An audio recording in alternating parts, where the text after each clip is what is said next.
Selamat sejahtera semua. Saya Cikgu Lim Li Fei dari SJKC Chungpa Kokok Miri akan membentangkan kajian tindakan yang bertajuk Kaedah Perluasan Ayat untuk memperkukuhkan kemahiran menulis di kalangan murid-murid tahun 6.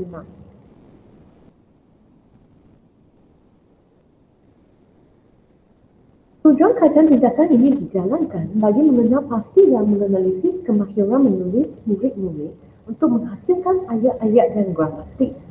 Kajian tindakan ini dapat membantu murid menjamak idea untuk menghasilkan ayat yang bermutu.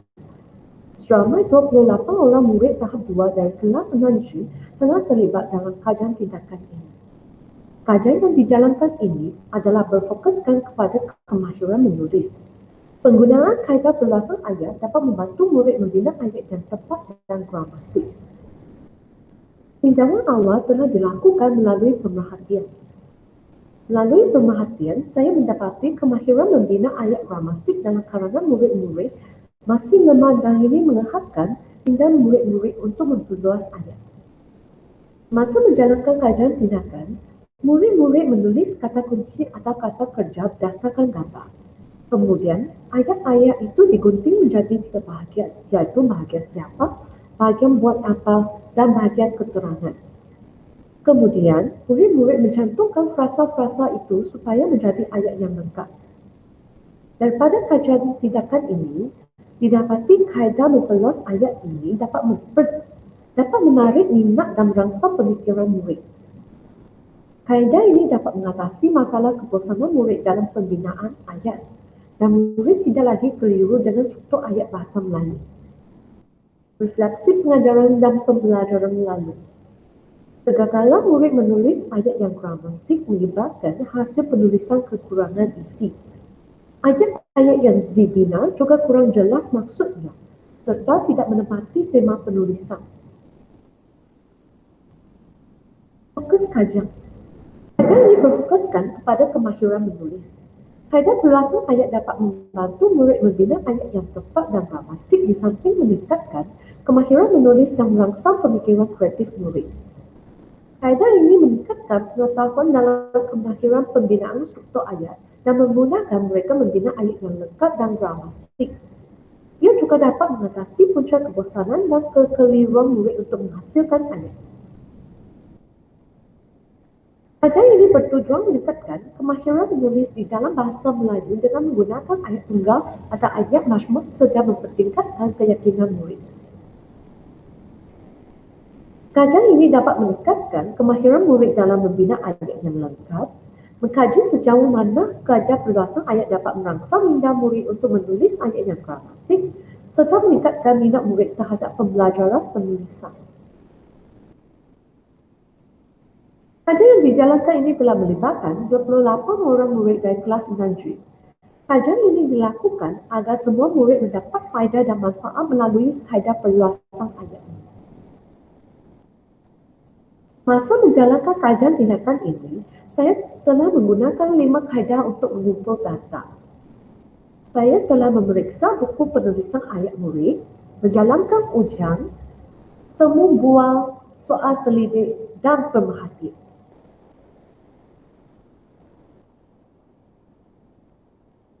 Menerusi pemerhatian yang dijalankan, saya mendapati punca kelemahan penulisan murid adalah kurang berminat dalam bahasa Melayu dan mereka menyatakan bahasa Melayu susah difahami. Ada di kalangan mereka tidak memahami kehendak soalan menyebabkan mereka tidak tahu menjawab, kurang dorongan daripada ibu bapa, pergaulan harian, kebanyakan menggunakan bahasa ibunda, dan kebanyakan aktiviti pada masa lapang kurang berkaitan dengan bahasa Melayu. Dalam kajian tindakan ini, saya menggunakan kaedah perluasan ayat untuk membantu anak murid membina ayat yang lengkap dan gramatik di samping mengubah sikap sambil lewat murid. Dalam membina ayat, murid perlu memastikan kehendak soalan. Selepas itu, mereka perlu membina ayat dengan menggunakan 3 kata kunci, iaitu siapa, buat apa, dan keterangan. Guru akan menilai dari segi penyampaian ayat dan kekemasan hasil kerja serta memberikan ganjaran. Hasil penulisan mereka akan dipapalkan dan dihayati rakan sekelas.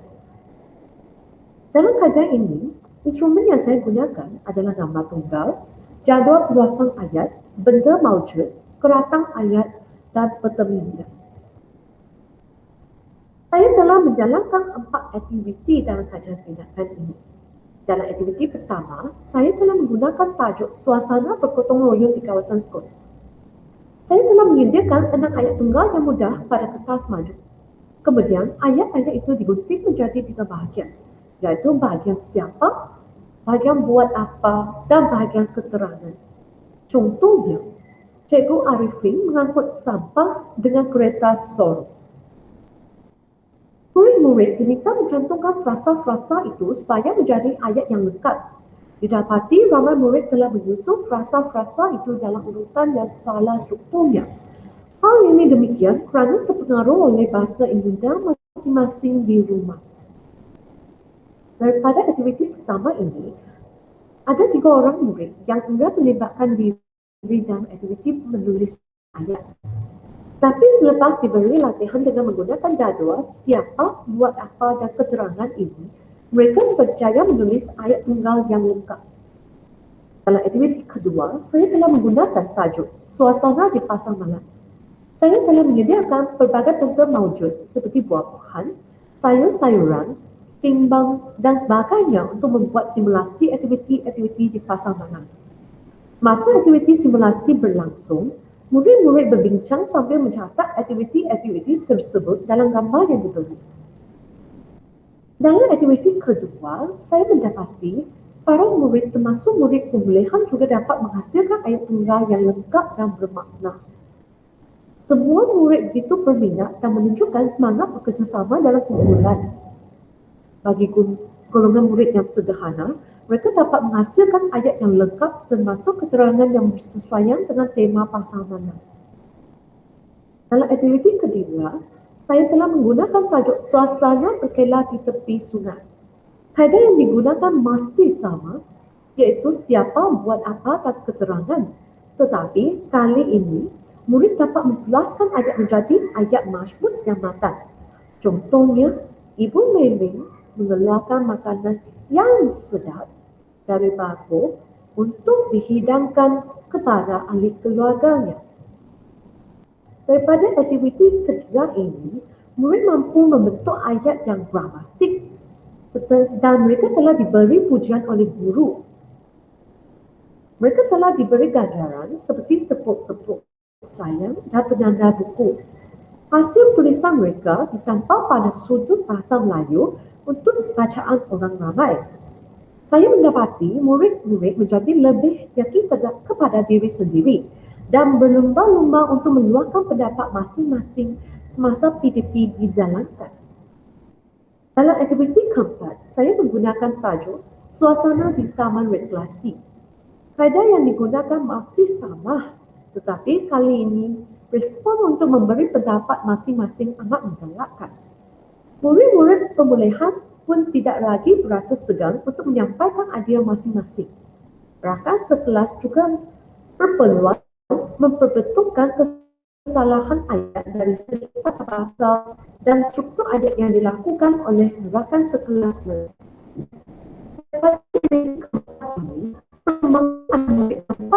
Itu ketara. Kaedah ini dapat meningkatkan minat mereka terhadap pembelajaran bahasa Melayu akibat memperoleh kemajuan yang nyata dalam penulisan bahasa Melayu. Namun, masih terdapat seorang lagi murid pemulihan yang pasif yang asyik menunggu jawapan dari rakan sekelas atau gurunya. Saya telah membimbing murid ini untuk menghasilkan 3 ayat tunggal. Akhirnya, murid ini dapat menghasilkan 3 ayat yang mengandungi subjek dan frasa kata kerja sahaja. Dia gagal menghasilkan 5 ayat. Jadi, saya mengambil keputusan untuk membantunya dengan meminta dia menghafal 2 kata kerja pada setiap hari. Ini merupakan kertas ujian yang digunakan dalam membuat penilaian pencapaian murid. Jadual berikut menunjukkan perbandingan ujian diagnostik Ujian progresif 1 dan ujian progresif 2 kelas 6G tahun 2020. Dalam ujian diagnostik, hanya 9 orang murid sahaja yang lulus.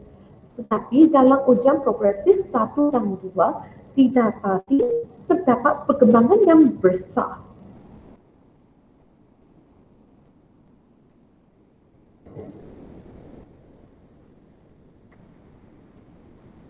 Murid lebih yakin dengan kaedah perluasan ayat yang disampaikan oleh guru.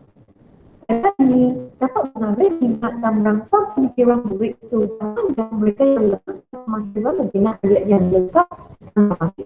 Cara ini telah mengatasi masalah bersama dalam penulisan.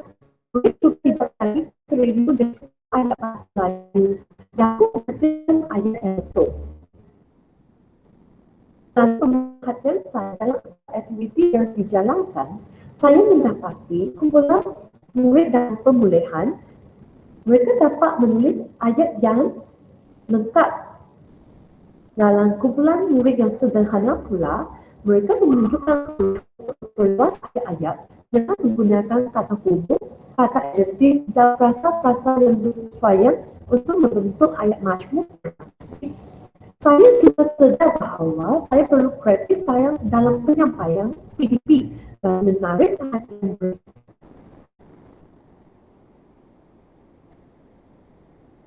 Dalam kajian data ini, saya telah memperoleh banyak pengalaman. Betapa banyak perubahan yang saya dapati. Perubahan pertama yang saya dapati ialah perubahan sikap murid. Murid lebih berkeyakinan diri untuk meningkatkan ayat-ayat yang dihasilkan masing-masing. Bagi murid dalam kumpulan pemulihan, sekurang-kurangnya mereka faham yang saya ajar dan dapat menghasilkan ayat yang ringkas seperti menggunakan kaedah siapa dan mengapa. Murid yang pasif kini menjadi aktif dan untuk mencuba. Dalam perubahan sikap ini, harus menggalakkan murid agar belajar dengan menggunakan kaedah yang betul sesuai dengan paham bagi merangsang pemikiran dan segi perubahan sikap itu bagaimana kita pula mengikuti perkembangan anak masing-masing dalam pembelajaran bahasa Melayu. Mereka telah memberikan galakan kepada guru apabila mendapati anak mereka menunjukkan kemajuan dalam pencapaian bahasa Melayu. Saya yakin bahawa kaedah perluasan ayat ini dapat membantu murid-murid untuk mengatasi masalah yang dihadapi semasa pembelajaran penulisan bahasa Melayu. Kaedah ini bukan sahaja dapat membagi amalan pengajaran, malah juga dapat meningkatkan minat pembelajaran murid terhadap penulisan ayat bahasa Melayu pada masa yang akan datang. Sekian, terima kasih.